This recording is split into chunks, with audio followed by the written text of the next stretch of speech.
Hola amigos, saludos, muy buenas tardes. Con ustedes una semana más para llevarles estos 15 minutos para su salud.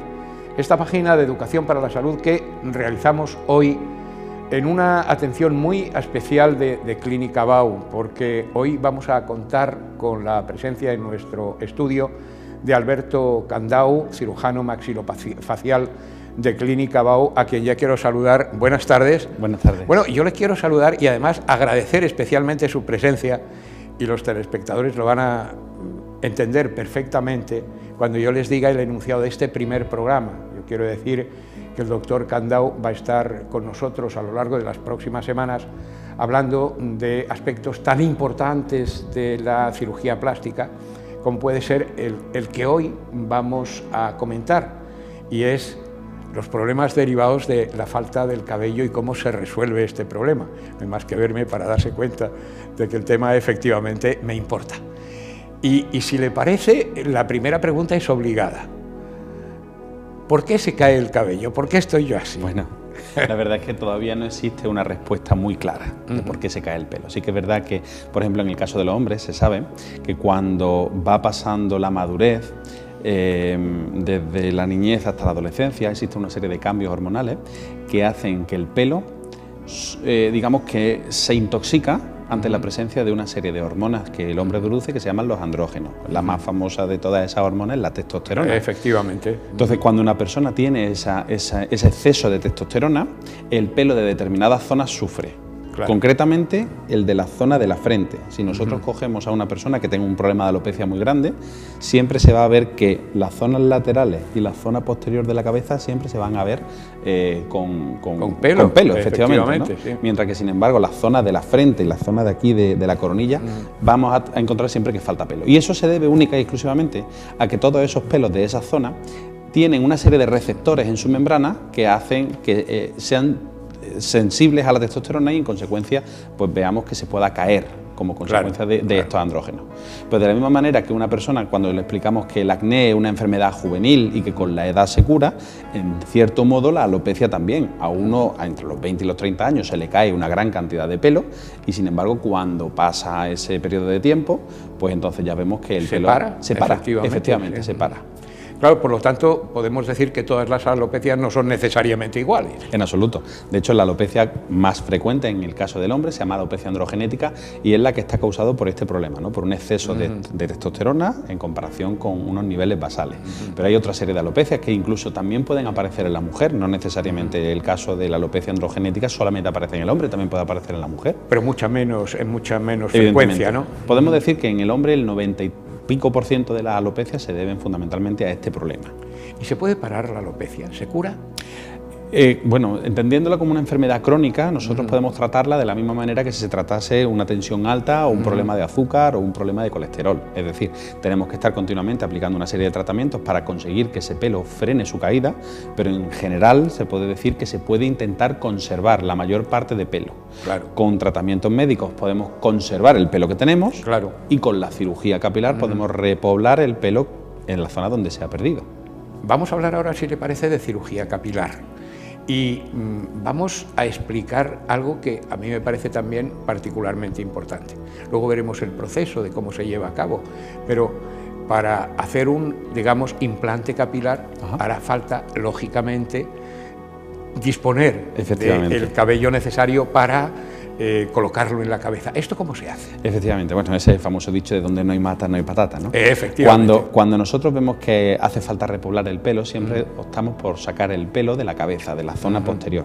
Como hemos dicho antes, este pelo naturalmente no tiene receptores que sean tóxicos para la testosterona. En consecuencia, el pelo que sacamos de la parte de detrás y lo colocamos en la parte de delante, al no tener esos receptores, no se cae. Esa es la explicación de por qué se dice que el pelo trasplantado no se cae. La realidad es que pues, si un paciente se echa tintes de dudosa calidad o se pone al sol y se quema el cuero cabelludo o se dedica a arrancarse porque tenga una manía de arrancarse el pelo, ese pelo evidentemente se va a caer. Pero por la causa normal de caída de pelo del hombre, que en el caso de la alopecia androgenética, esa es la explicación de por qué no se cae. Bien, entonces, este pelo que nosotros sacamos de la parte de detrás, lo que hacemos es cambiarlo de sitio. Comúnmente en la consulta siempre tenemos algún paciente que por desconocimiento pues piensa que el pelo cuando se saca de la parte de detrás, pues burdamente hablando como el rabillo de la lagartija, que se saca de la parte de detrás y crece otro en su lugar. Yo siempre cuando vienen a la consulta y hablamos de, bueno, pues vamos a hacer una cirugía para repoblar el pelo, la gente dice, vengo a que me ponga usted pelo. Y yo digo, no, sale con el mismo pelo con el que entró. La única cosa que cambia es el sitio donde está el pelo, claro. Y una pregunta, ese pelo que usted saca de ahí y que en imágenes, me imagino, vamos a tener oportunidad de ver, el hueco, digamos, o el sitio que ha dejado ese pelo, ¿vuelve a nacer otro pelo o ya no? En absoluto, ese pelo ya se pierde. O sea, digamos, el hueco que ocupaba ese pelo se queda vacío. Pero claro, son tan pequeñas cantidades que en absoluto es perceptible. Eso es lo que los peluqueros suelen llamar entresacar, ¿no? Cuando uno tiene una melena grande, que hacen algún tipo de tratamiento con las tijeras para quitar partes de pelo sí, partes de pelo no. Técnicamente, si nosotros somos capaces de quitar en torno a 30, 35, hasta el 40% del pelo que se ve, recoge de detrás. Exactamente. Podemos hacerlo con una seguridad de que no vamos a dejar calva. Indudablemente, si nosotros nos obcecamos en sacar todo el pelo que tenemos en la parte de detrás, nos vamos a encontrar con que atrás se va a quedar una calva. Entonces, vamos a desvestir un santo para vestir a otro. Claro, ustedes ya saben exactamente cómo recoger ese pelo. Y el pelo que se implanta en la parte de delante de la cabeza, ese pelo funciona exactamente igual que funcionaba detrás, es decir, crece, etcétera, o se queda... Crece exactamente igual. Exactamente lo mismo. Crece exactamente igual. En ocasiones el fenómeno que nosotros vemos es se llama un efluvio telógeno, es decir, nosotros sembramos todo el pelo. Esto habría que explicar un poco, que el pelo tiene unas fases, pues lo mismo que tenemos a las personas, que tienen fase de niño, de adulto y de vejez, pues en el pelo pasa exactamente lo mismo. Cuando nosotros sembramos todo el pelo, digamos que se resincroniza en esa fase de vejez, para que de manera que en torno a las 2, 3, 4 semanas de la cirugía, en torno al primer mes de la cirugía, ese pelo se va a descamar. Yo siempre le explico a los pacientes que es muy importante que comprendan que justo en el momento en el que nosotros hacemos la cirugía, se va a descamar todo el pelo.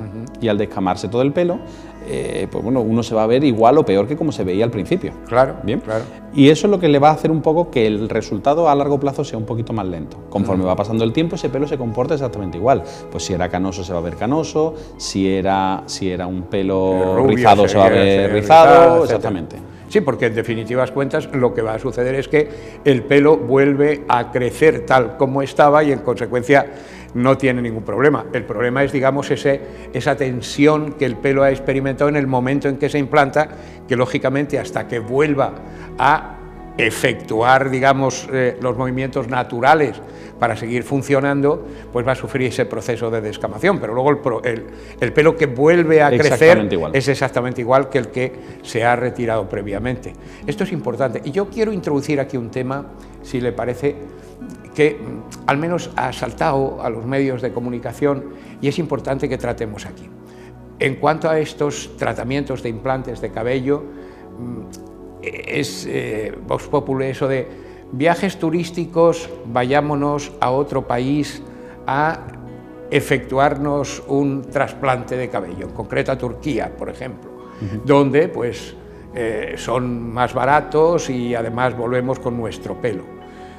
A mí se me ocurre una cosa que me parece que es importante. Yo me imagino que no se trata de que se hace el implante y adiós muy buenas. Habrá que tener, en fin, un cierto seguimiento para posibles efectos contrarios. ¿Qué opinión me puede usted dar de este tipo de iniciativas? Cuando nosotros hacemos, explicamos un trasplante de pelo, lo primero que nosotros le recomendamos a los pacientes es que tienen que tener la certeza de que la persona que lo va a tratar sea un médico, un profesional, exactamente, y que en cierto modo siempre pueda estar disponible a la hora de poder hacer un seguimiento de ese caso. Claro. Cuando nosotros estamos hablando de Turquía, el problema de Turquía es un país muy grande. Es decir, en Turquía, igual que en España, pues habrá cirujanos excelentes, cirujanos normales, cirujanos mediocres y cirujanos malos. Turquía como país pasa exactamente el mismo. Lo que ocurre es que En Turquía hay unos maestros excelentes de la cirugía capilar y gente, pues, los que todos hemos tenido ocasión de compartir en congresos y en cursos, y gente excelente y muy buena. Ahora, la gente muy buena de Turquía, desde luego, no son baratos, ahí es donde está la diferencia, claro, ¿no? Claro, Cuando uno se va a un país, el que sea, a hacer un tratamiento médico en un régimen de low cost, el problema que nos encontramos es que se suele asociar un low cost con una calidad baja. Claro. Entonces, ahí es donde aparecen los problemas. Evidentemente, cuando una persona se va a hacer un tratamiento de este tipo a un país extranjero, cabe la duda de preguntar si es porque se va, hay algunas personas que se van simplemente por la aventura. Sí, hace poco salió muy gracioso en el periódico una despedida de solteros de un grupo de amigos que en vez de irse, me invento, a Fuengirola a tomar caña, pues decidieron irse a Turquía y allí la despedida de solteros pues se la acabaron fundiendo poniéndose el pelo. Bueno, pues son cosas anecdóticas y bueno, pues eso no deja de ser una cosa testimonial, ¿no? Pero sí que es verdad que hay mucha gente que desconoce que, por ejemplo, en Córdoba se hace este tipo de técnicas, o en zonas alrededores, y cada vez más nos recibimos casos y solicitudes de información de pacientes que vienen pues de zonas alrededores, de Málaga, de Sevilla, de Jaén, de Ciudad Real, de Madrid incluso. Claro. Y bueno, en definitiva, yo creo que el problema no en sí está en el tema de Turquía. El tema está en que las personas deben saber, los pacientes, que nadie regala duros a 4 pesetas, claro, y que fundamentalmente esto es una cirugía que debe estar realizada por un médico y que si hay un problema debe ser el médico el que responda. Claro, sobre todo, y a mí me parece lo más importante, que cualquier persona que se somete a cualquier tipo de intervención, de la naturaleza que sea, debe tener garantía de que el profesional que se lo ha realizado ahí está para resolver cualquier problema que pueda presentarse, sea de la naturaleza que sea, y darle respuesta una vez se ha producido el problema, porque claro, en fin, imaginémonos, no tiene por qué ser siempre, ni tampoco de una forma muy frecuente, pero cualquier problema que se deriva de un implante, bueno, el profesional está en Turquía, pongamos por caso, pues ahora tendrá que acudir a usted o a cualquier otro cirujano para resolver un problema que no hubiera tenido seguramente si desde el principio hubiera sabido, porque muchas veces es por desconocimiento, que aquí mismo dispone de un profesional altamente cualificado que le puede realizar el mismo trabajo sin una gigantesca diferencia de precio, y eso tiene su importancia. Efectivamente. Bueno, me he quedado muy tranquilo, pero ya para cerrar el programa, ¿qué es lo que tiene que tener siempre en cuenta la persona que decide hacerse un implante de cabello? Hombre, lo primero que tiene que tener en cuenta es ser consciente de las expectativas. Está claro que un paciente no es lo mismo el que tiene que cubrir unas pequeñas entradas que el que tiene una gran alopecia. En casos donde hay una alopecia de tamaño considerable, lo primero que tenemos que explicarle a un paciente es que suelen ser necesarios 2 sesiones de cirugía, en una primera sesión para cubrir de forma generalizada y una segunda sesión para aumentar la densidad. La segunda cosa que necesita un paciente saber es que, con independencia de que, en fin, en internet, en una serie de sitios, aparezcan tendencias, digamos, elementos de marketing que le hagan decidirse por una técnica u otra, no hemos podido hablar de este tema, pero hay 2 maneras de sacar el pelo. Una se llama técnica FUE, que consiste, como se ve en la pantalla, en hacer una extracción de unidades foliculares, es decir, de una en una, mientras que la otra técnica, que se llama técnica FUS o técnica de la tira, consiste en hacer una loncha de cuero cabelludo, efectivamente, donde en una mesa aparte pues se va haciendo una disección muy minuciosa para poder extraer esos folículos. Bien, a diferencia de lo que la gente puede pensar en un momento determinado, las 2 técnicas son exactamente iguales de buenas y los resultados pueden ser exactamente igual de buenos. Hay mucho marketing de fondo, pero a nivel científico, a nivel médico es igual, porque lo que te determina el éxito de un trasplante de pelo no es cómo se saca el pelo, sino cómo se mete el pelo. Ajá, es decir, no se trata de la verdadera importancia no está en sacar el cabello, sino en reimplantar. Correcto. Ese cabello, claro. Y en las 2 técnicas se reimplanta exactamente de la misma manera.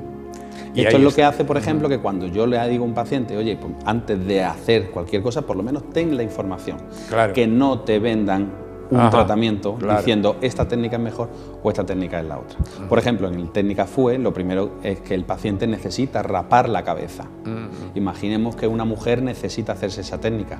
¿Creemos entonces que una mujer va a dejar raparse la cabeza por completo? Probablemente no. Pero eso no significa que su cirugía vaya a ser de peor calidad, ni muchísimo menos.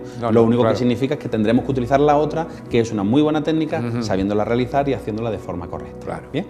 La tercera cosa que todos tenemos que saber es que, bueno, en España la legislación permite que este tipo de cirugía las pueda realizar un amplio abanico de profesionales licenciados en medicina. Yo soy cirujano oral y maxilofacial, con mi especialidad MIR, y existen otros muchos profesionales que pueden realizarla, desde cirujanos plásticos, estéticos y reparadores, hasta incluso licenciados en medicina con su título máster de medicina estética. Legalmente pueden. Yo colaboro en un máster de tricología como profesor y formamos, y creo que se genera una formación muy buena de médicos haciendo pues tricología a nivel bastante bueno en España.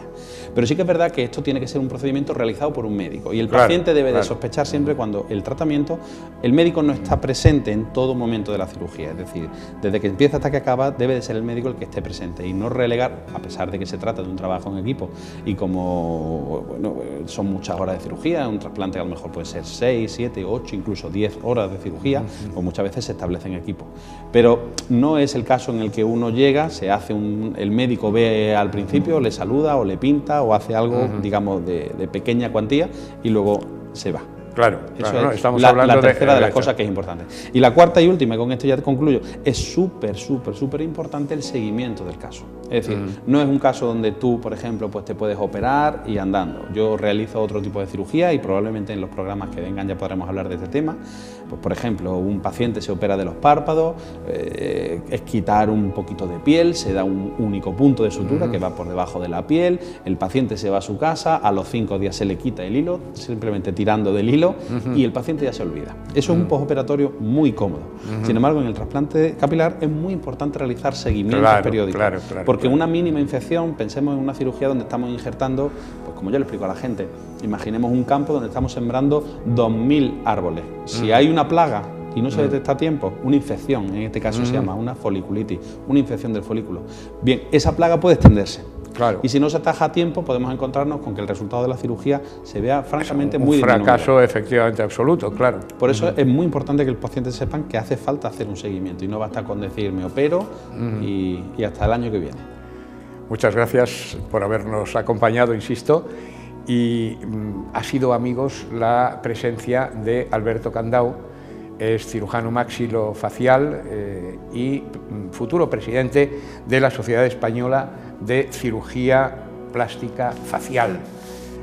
Les tenemos que decir adiós, tenemos que poner aquí el punto final a nuestro programa, pero dentro de 7 días volveremos con todos ustedes. Abriremos una nueva página de Educación para la Salud y, naturalmente, espero contar con su presencia. Hasta entonces, procuren ser felices y reciban el saludo de José Ignacio Blanco. Muy buenas tardes.